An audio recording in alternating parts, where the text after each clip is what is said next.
Welcome everybody to the Thursday night reveal from Marvel Avengers Alliance Redux. I'm your host, Napalm Dawn. I'm going to be going ahead and starting shortly with the rest of this particular video as all of the actors and players in this get aligned and get ready to go. I just wanted to bring up this old reveal, or this teaser from back in September of 2019, as what you see on the screen here is a Who's That Pokemon kind of look. We're going to get a reveal on that tonight once we're ready. So everything's getting set up. I'm getting ready to move over to the voice area Discord and the rest of the video will start.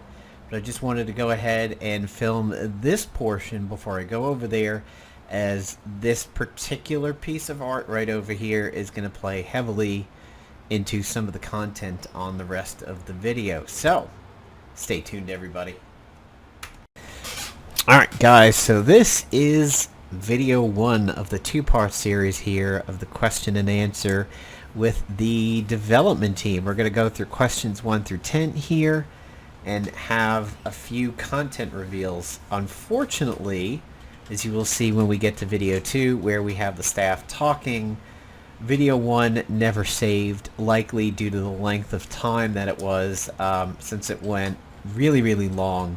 So unfortunately video 1 got flubbed, so I'm going to do my best to emulate how it went and go through the questions 1 through 10 over here, similar to how I did when I interviewed the writing team, and then in video 2 the actual people who wrote their answers are going to come into play.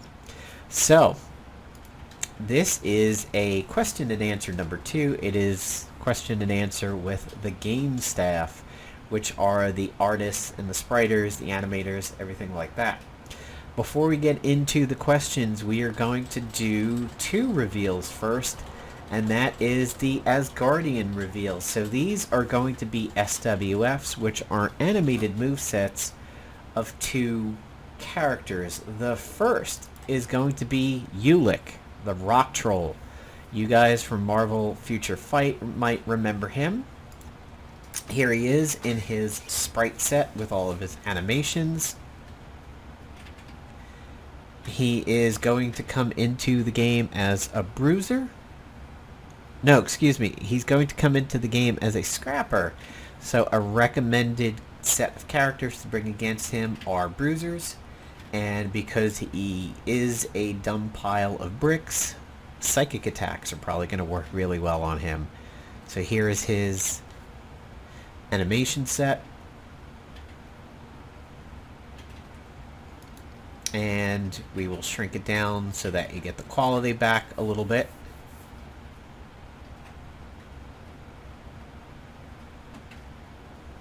The next Asgardian reveal is going to be Valkyrie Regen. This is not going to be a uniform for the existing Valkyrie. This Valkyrie will be her own standalone character. She will have a team up with the existing Valkyrie. Those who worked on Ulick and Valkyrie are certainly recommended, considering what happened with the video, to write down in the comments what the moves are. This is something we discussed at the time of the original video. They called out the names of each one of these abilities as they cycle through. Unfortunately, I don't have that information, so they'll have to drop that in the comments over here. So here she is, shrunk back down for high quality.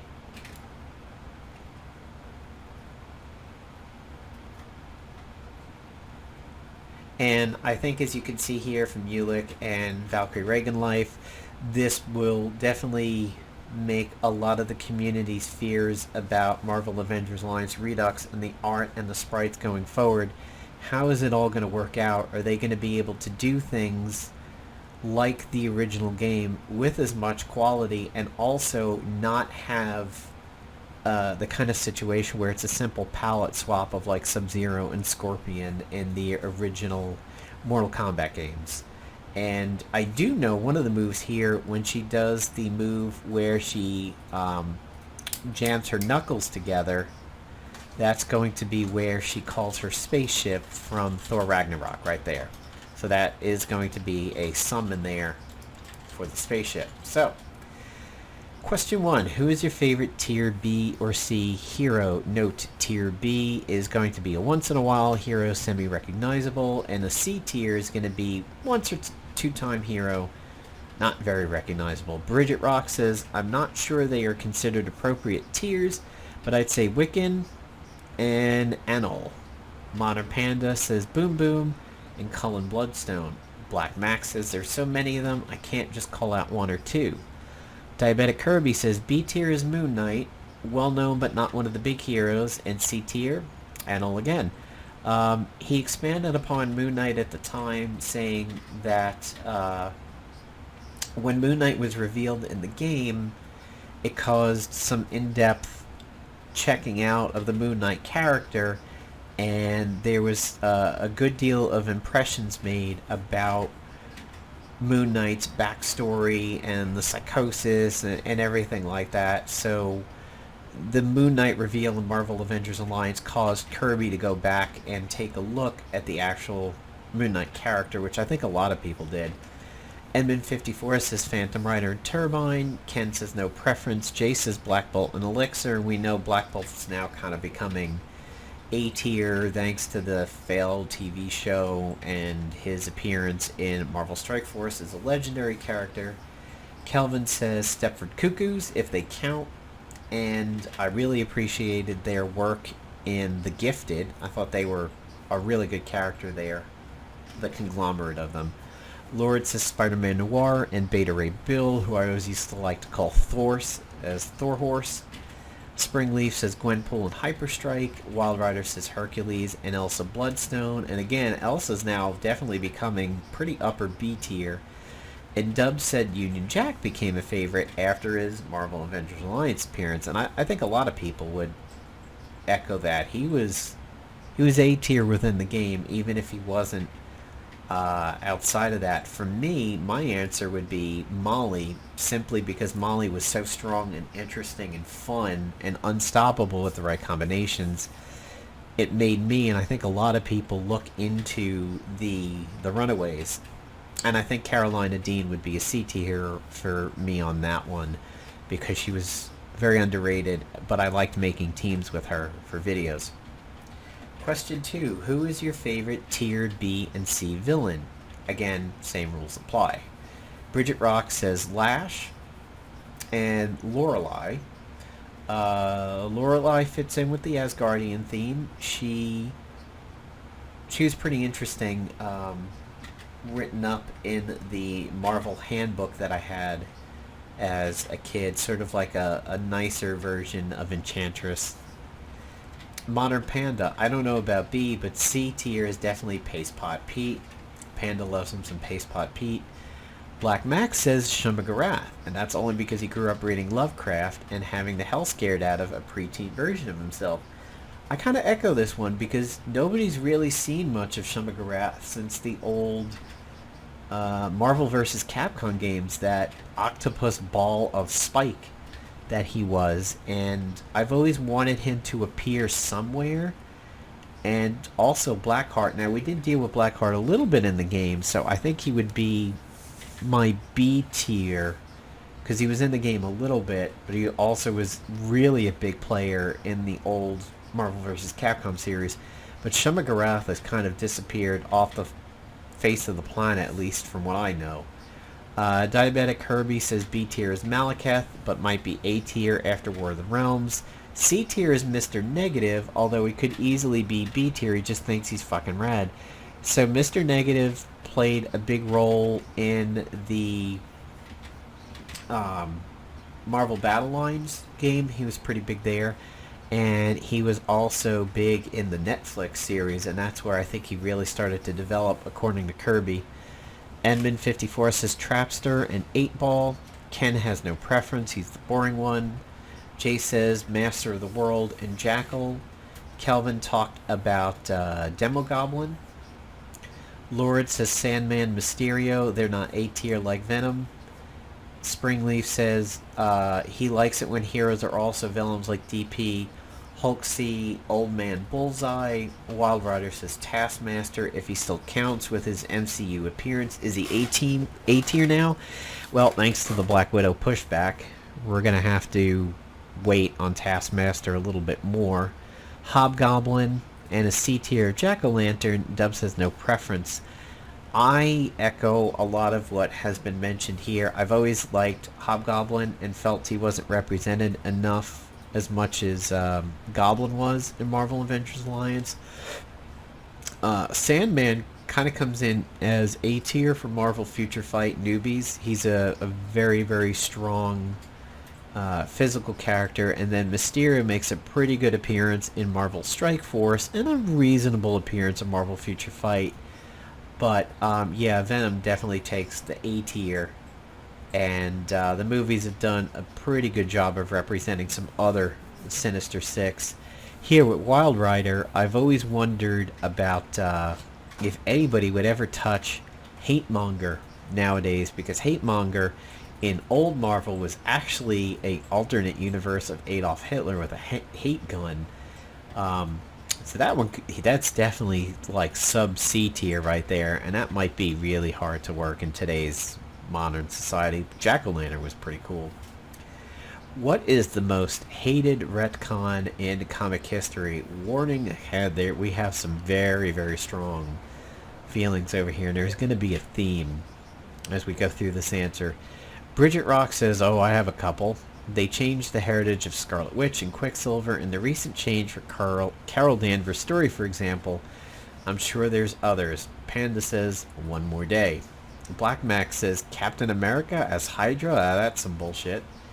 Kirby went on to talk about 3 separate Jokers, Golden Silver Age, Killing Joke, and Modern. Had they left as Joker keeps cheating death, at least it's weird, but it fits him. Multiple Jokers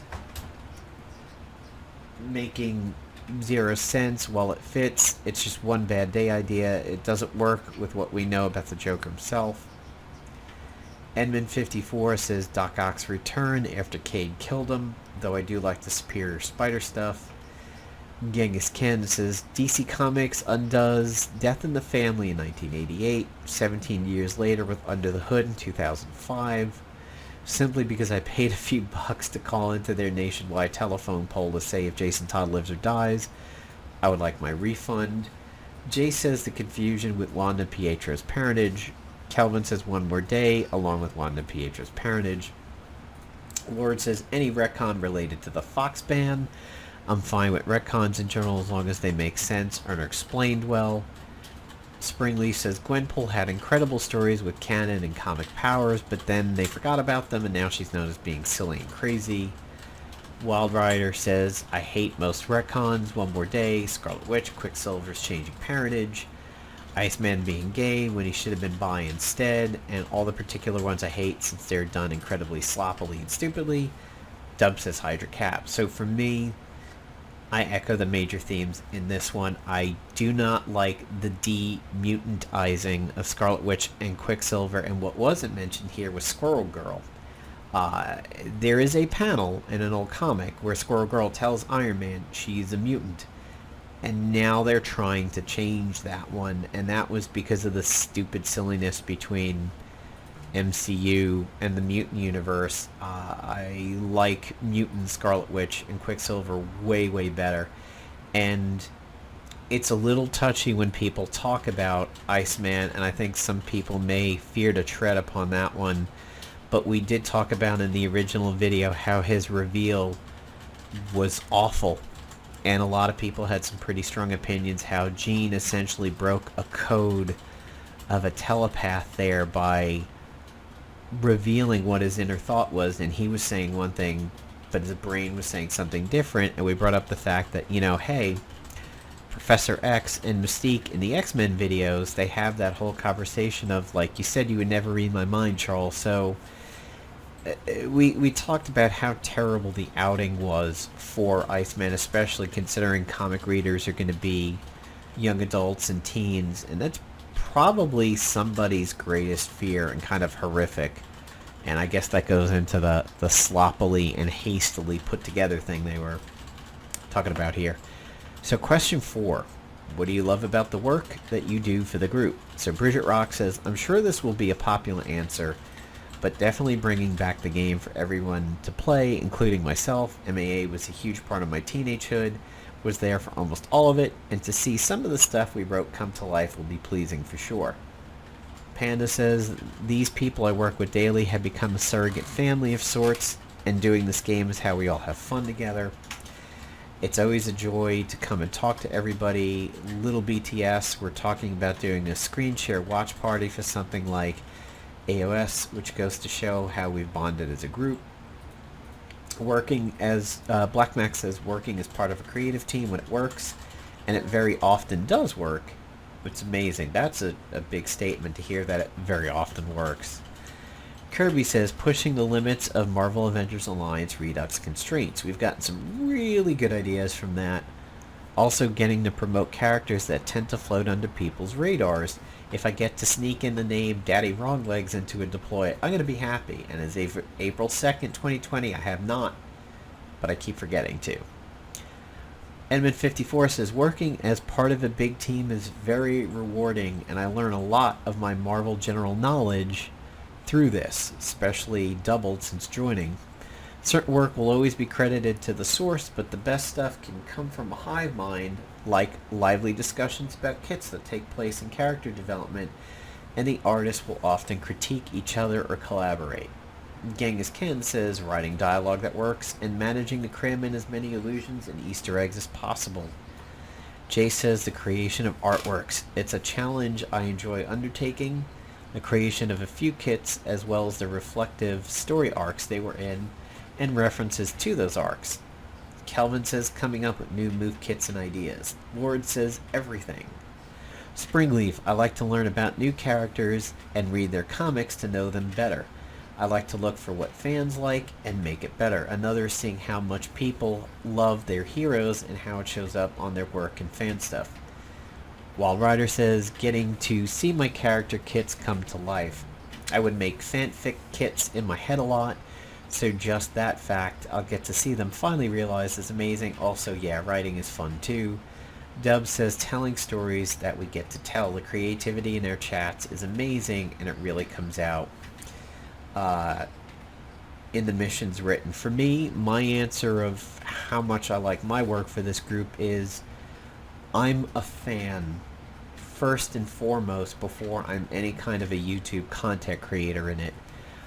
The fact that I can put up a video with a link to a download that people can have and enjoy the game as much as I do and anybody else we see being talked about in these two videos, that's my joy in it. If I ever get to write anything or have part of a character or a Spec Ops or something like that, that would also be great.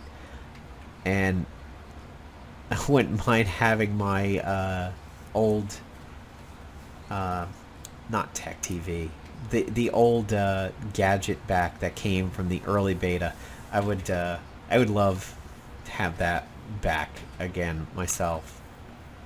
What are some of the hardest challenges you face in your work? Bridget Rock says, definitely managing the artwork needed. There's a lot of it, and that's necessary whenever a chapter or Spec Ops is added, so keeping track of it is exhausting. Also trying to get more artists to do portrait art, that's something we need more of. Panda says, sometimes the work stagnates for a period of time when life hits, and it's hard on everyone. So Panda kind of expanded more on this at the time, saying there are just times where everybody's lives are interfering, and the chats where they do all of this work and collaborating, it's just kind of crickets for a little while. And kind of what's happening around the world today with the itis, you would expect to maybe either see less of it or more, but it still varies based on people's lives. Like, some people are out of commission for a hurricane for a couple weeks. Some people are going through bad nets. Some people are dealing with family illness and everything, so that real life does take its toll at times. BM says, staying focused and not getting too far ahead of ourselves, that and reminding our guys that we do best when we don't just retell stories that have been done in comics or film or television. So BM is the leader of the content group, will tell anybody that listens, We're not just going to put the Doctor Strange movie in a blender and spit it back out and throw it at you through Marvel Avengers Alliance Redux. There's always going to be the Marvel Avengers Alliance variant of it. And in case you don't know, the Earth that Marvel Avengers Alliance took place in was a different universe than a lot of the other Earths that you saw in the comics. So that's why the Four Horsemen were not the Four Horsemen you're used to the representation of in the comics and everything. So they have license to do what they need to do to make it interesting rather than just spitting a movie back at you. Kirby says figuring out what can and can't be pulled from other sources for background or what has already been canonized into Marvel Avengers Alliance and Redux or ruled out. Some events we have to decide never happened in Marvel Avengers Alliance Redux due to how it's written in MAA, if that makes sense, and he further expands on the fact that there is an issue with a lot of lockbox villains that become heroes, and sometimes their writing is crippled by that because they can't make Beetle a villain again because Beetle's already been brought over. And they have said that they want to make sure that anybody that they bring over as a villain in the future has a proper enough backstory that you get enjoyment of them as a villain before being thrown right into being a lockbox playable hero. Edmund54 says balancing my own style with other artists and also still honoring the foundation by Kelly and all, making sure not to exhaust. Bridget rocks. Ken says when you transition from one writing team on a comic to a new team, there's often a vacuum of transparency and continuity. It often causes plot holes, unintended retcons, dramatic changes in character voice that are often jarring. The hardest challenge is finding continuity between what one has written and making it gel with what you're writing to avoid these landmines.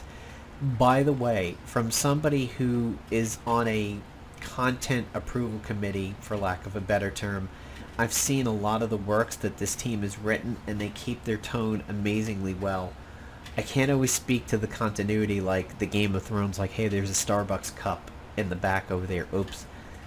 They keep meticulous notes and works on that, so the continuity is there, but I can tell you their tone from SO to CO to one shot and SO to CO to one shot, SO to CO to one shot is just absolutely amazing. Their tone is great. You don't look at it as like, oh, I can tell this one was written by so-and-so because it just seems so different. They're really good about that.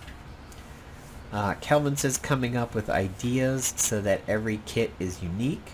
There's only so many ideas a person can has before things start repeating. Jay says trying to come up with a look that is a reflective of the character, but at the same time very unique. Same goes for the kits, as I draw mainly by hand.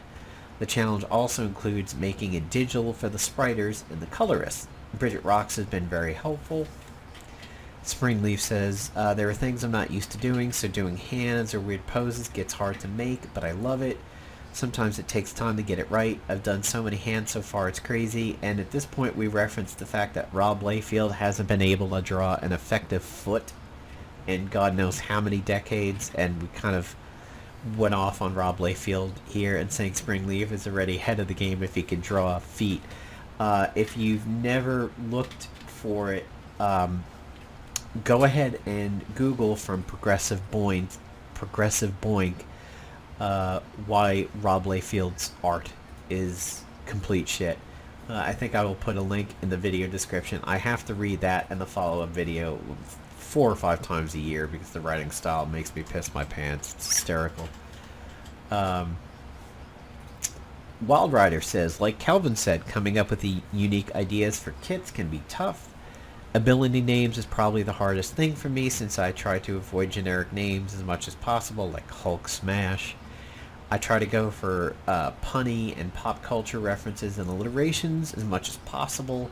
For writing, it's probably doing the characters' voices justice. I oftentimes find myself unsure if I've reflected them right in my work. And Dub says it can be difficult writing in a group. there are so many ideas that some tend to clash with each other and it can be difficult to make sure there are no plot holes from story to story, especially if one person took the lead on writing one story and a different person is following up on it. But we've all had a good rapport with each other and ego doesn't get in the way. We've also established game mechanics we have to work in. It'd be great to do every single thing we ever wanted, but we can't always do it inside the game and Marvel Avengers Alliance Redux. The goal isn't to redo MAA, it's to add to it. So question 6 over here, we've got about 4 more questions to the rest of the content reveal, and then that'll be the end of the first video. I wish the first video we actually filmed was still available. It just never saved properly. It did go a little long. It really would have been a long upload, and I think that's probably why it sort of crashed out here. But you'll get to hear everybody's voices in part 2, which will be uploaded right after part 1, so you'll get them back to back as much as I can. What easy solutions have you come up with to deal with the challenges? So, Bridget Rock says, to keep track of the artwork, I've had to make some lists made with the status of all the art required. And a huge part of what we're bringing to the game in terms of portrait art is going to be from MAA2 and Marvel Avengers Alliance Tactics. Boo. Not what Bridget's saying, but boo to Marvel Avengers Alliance Tactics. Boo this man. Those pieces have been blessings for us. We sometimes just need to retreat for a day or two and then huddle back up and get work done, according to Panda. BM says 3 words repeated is needed.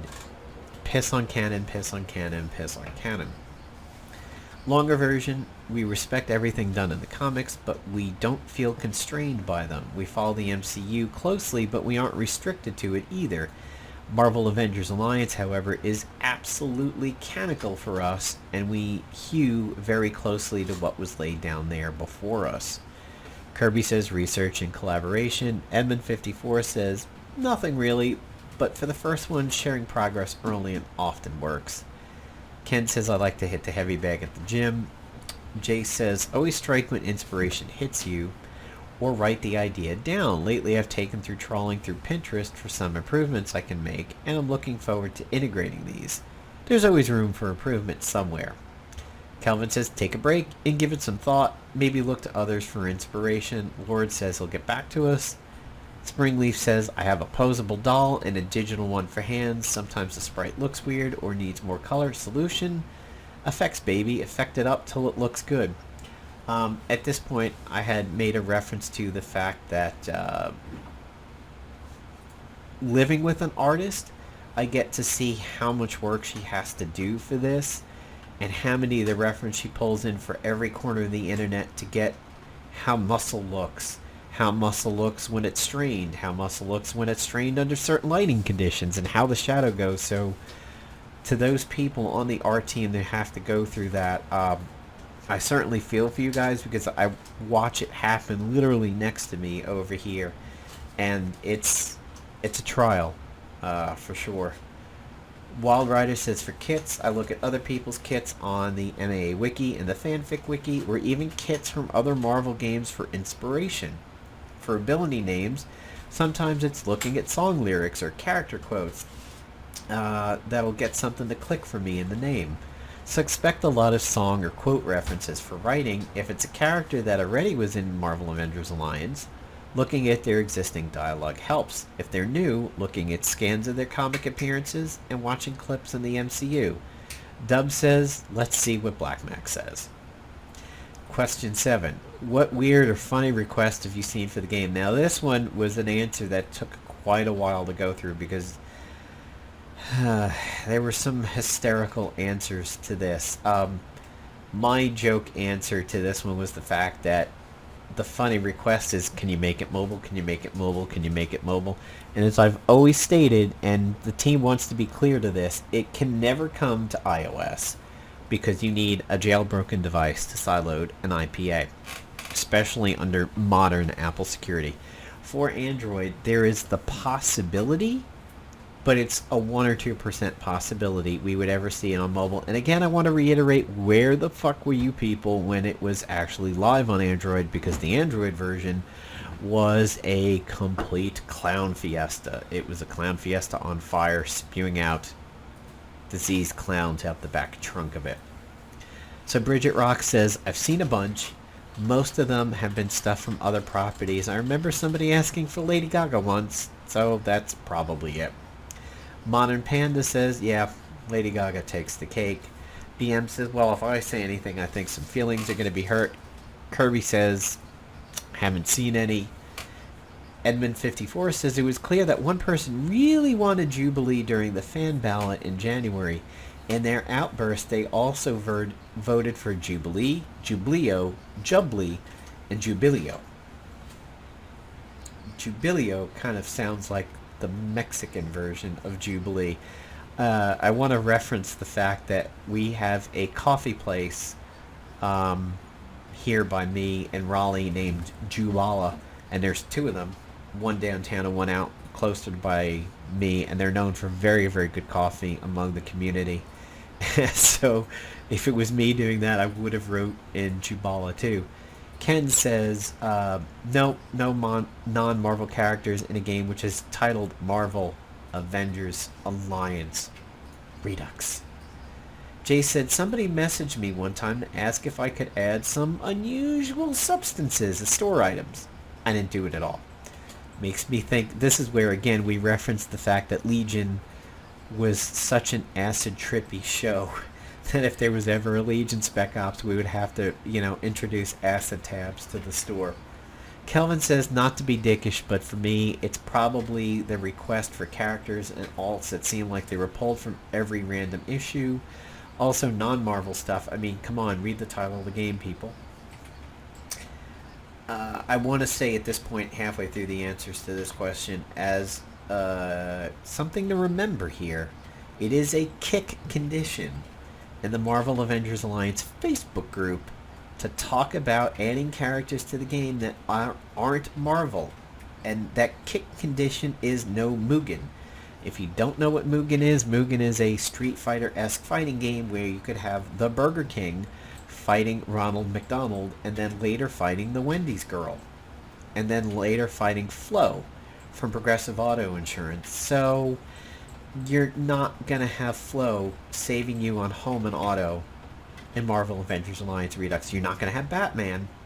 You're not going to have Superman. We have Hyperion. Be happy about that. Springleaf. I have folders filled with references for fun sprites to make and for requests I see from fans that might show up. The weirdest request I saw was actually my own, meaning Spring's, not mine. I wanted to do anime girl Captain America with an umbrella for a shield. There's some creative fan arts out there. I wanted to give them some use, but I guess it's too much out there of an idea. Sharon Rogers, eat your heart out. Wild Rider says, I'm not sure. Some of the character alts you requested are pretty obscure. Again, people, not me. But none in particular stand out. I do find it a little funny, though, that when a character who was already in the game is requested, Dubs, Power Rangers, that was mine. I'm surprised nobody mentioned that they saw somebody saying, can you give us the Great Lakes Avengers or Galactus's foot? Since it is timely, we are fairly close to April Fool's over here. So 3 more questions to go. Question 8 for the writers. How much time does it take to write a new storyline, a chapter, or an SO as an example? BR says it depends on how invested in the story we are as a whole and how busy we are with real life. I feel lately it's gotten super fast. Panda says typically a content drop, which is a batch of writing content centered around the chapter, takes 2 months, but we've been picking up speed with the itis that's happening around the globe. Black Max says it varies tremendously. We are now really putting together a process where you can structure and write a Spec Ops or chapter efficiently and effectively. Kirby says it depends, but quite a bit, because we tend to go back through something if we come up with a better way of presenting it. Not so much of a problem now that we've gotten into later stuff, but we actually got really good. One time one of the Spec Ops was mapped out over a few months, then roughed out, and then wrote in 2 weeks. It's a follow-up to Chapter 9 that took maybe a week to properly plan and rough out. Edmund says, I'll just see myself out on this one and doodle off to the side. Ken says, any answer I give is like me trying to hit a moving target with a pea shooter with both eyes closed. We want to try to avoid action figure smash narratives, and there's quite a range between the shortest time a storyline is written and the longest time. To back up what Ken says here, again, know that the writing team is doing an amazing job at what they're doing, so there is no Hulk smash. I mean, Hulk may smash, but there is no Hulk smash for every line of dialogue in a chapter because it's the easy way out. Chase says, sorry, I'm not a writer. Kelvin says, it depends if people are on and the ideas are flowing, it can be fast. Otherwise, Lord says, I'm not exactly sure how long earlier content took to create since I joined the team only half a year ago, but lately we've been getting through the spec ops and chapters at a quicker pace. I'm going to back up my non-answer for that one. Springleaf, as an artist, it takes a new costume maybe 2 to 6 hours. If it's a new hero, it's 4 to 12. If it takes a lot of animations but the design is complex, it takes tons. And even designs alone can take 4 to hours at times. Wild Rider has no answer. And Dub says that speaking for himself, if a story that he spearheaded, it doesn't take me long, maybe a couple days worth of man hours to get all the words on a page since I have a vision for the story that I want to tell. But this isn't a one-person job, so the revision process where each writer provides their input takes much longer. It's not uncommon for a story to evolve from one idea to another, beginning to end. I've also taken on other ideas, written operations that'll take much longer, and I often quiz the idea originator on what story they want to tell, and then write in batches, going back and tweaking as I write, coming up with different ways to take the story or intertwine threads as I get the bigger picture in my head. Then again, we often do revise and create something better than originally written. I often like to go back later and drop references or link threads throughout the story as well. What the hell was the question again? Question 9, last 2 questions over here, and then we'll have a little bit more of a content drop, and video 1 will be done. For the devs, by the way, when they say the devs in these 2 videos over here, we don't mean the coding dev, which is Goofy, and anybody who is actually writing the system code. They mean dev as in the development team, as the development of writing, art, characters, plot, sprites, animations, all that. What will the new mechanics be difficult to learn? And this one was mentioning, would there be a lot of stuff in Redux that we'd never seen before in MAA, and how tough would it be to learn? And the general answer was no. They're going to pull a lot of things in that you know before and will continue to know. And I made reference to the fact that like Marvel Strike Force is so bad at this because somebody who does a poison move in Marvel Strike Force and somebody who does a flaming move like Human Torch, it always is bleeding. That's the only debuff in the game that ticks away at your hit points, is bleeding, even though it's a flaming attack or a poison attack and the bleeding attack. And this is where we talked about how Marvel Avengers Alliance did it so good. With poison, genetic mutation, bleeds, frozen, burning, all of that stuff. So Bridget Rock says nope, it's going to be as likely as the original one. Panda says the effects should be easy to learn. A couple people didn't answer. Ken says it's not Magic the Gathering, folks. The mechanics will be familiar enough to learn without having to learn new keywords. Huge thing for anybody who is an MTG fan, because they add stuff and take stuff away every few generations of cards. Jay says I doubt it'll be difficult to learn. Kelvin says I don't think it'll be hard at all. Lord says, I have some interesting ideas for the mechanics, though. Springleaf, I'm sure it won't take long for the players to find broken and OP mechanics and combinations, so no worries there. Wild Rider says, nope, we will have in-game descriptions for all of the new buffs, debuffs, and passives, just like Playdom did for the old abilities. Additional info and effects will be added to the MAAR wiki, and that'll be question 10. And question 10, the last question before we get into the rest of the content reveal and end video 1. Have you thought about including an encyclopedia or pseudo-guide within the game to explain the new mechanics of future heroes and villains? BR says, no, that's what the wiki's for. We will take care of it and have it updated with the effects, moves, and everything. So if you're ever wondering how something works, make sure you check the wiki. Panda says wiki and the Q&As will be how we go. BM says we will do that in the wiki and additionally post and QA sessions on Facebook and Reddit. Kirby says it's been considered for a number of reasons, mostly because we want to do some comedy, but I currently don't think it'll happen because the wiki exists, along with it being an encyclopedia or guide in the game would be a lot of work. Edmund54 says, we have a wiki. Jay says it would be fun to do, assuming it wasn't complicated. Kelvin says, we have a wiki. Lord says, everything has already been answered. I myself am interested in incorporating an in-game database, but no one knows if it can be added. Springleaf says the dialogue and drama can be fun and powerful ways to alert the player of what's to come. Wild Rider says, like everyone else says, that's the point of the wiki, and Dubs makes a reference to the commercial where the person's CD player in their car is stuck on Limp Bizkit. I did it all for the wiki, the what, the wiki. And now, to close out the video, we're going to go ahead and do one more sprite reveal for animation, and we're going to do a little bit of art to round out the video, and then we can move on to video 2 and you get to hear the team. So this is the animation for Monica Rambeau, aka Photon. Unfortunately, they'll have to comment down below what you're seeing on screen over here, as I do remember some of what was talked about in that I think the energy she absorbs determines what she'll be doing, which is why you see these different color absorb moves over here.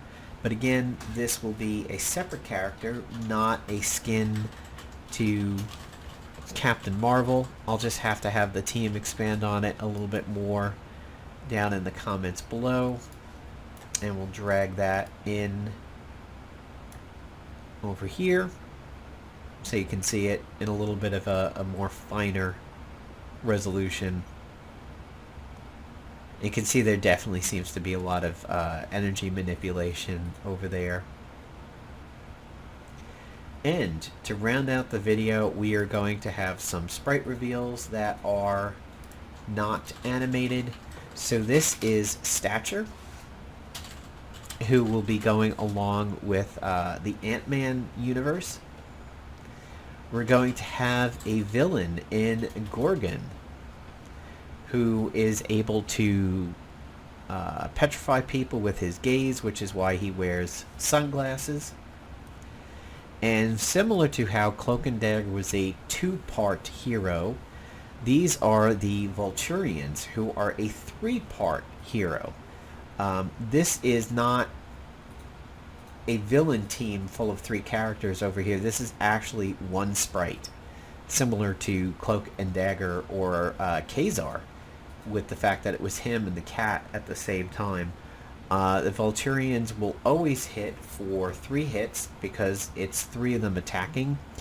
In terms of the movesets and classes for these, the team will have to comment down below. This is something that was missing from the original video, not saving properly. But again, here's Stature, Gorgon, and Vulturian. So that's it for video 1, guys. You'll have to stay tuned for video 2 in order to get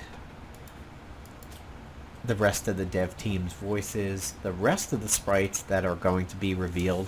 So there's going to be 2 animated sprites in video 2, and also another still frame video sprite for a character. So stay tuned for video 2, guys, and my apologies for video 1 getting messed up and not saving with the original interview, but we are making do as best we can. It's, in some ways it might be better, as we had a lot of audio issues in the beginning, because we know with the itis out there in the world, a lot of networks are being taxed, so sometimes the voices were not always coming through particularly clearly. So Here's video 1, guys. Going to get it out to you as soon as I can, and video 2 will follow shortly after. Peace out, everybody.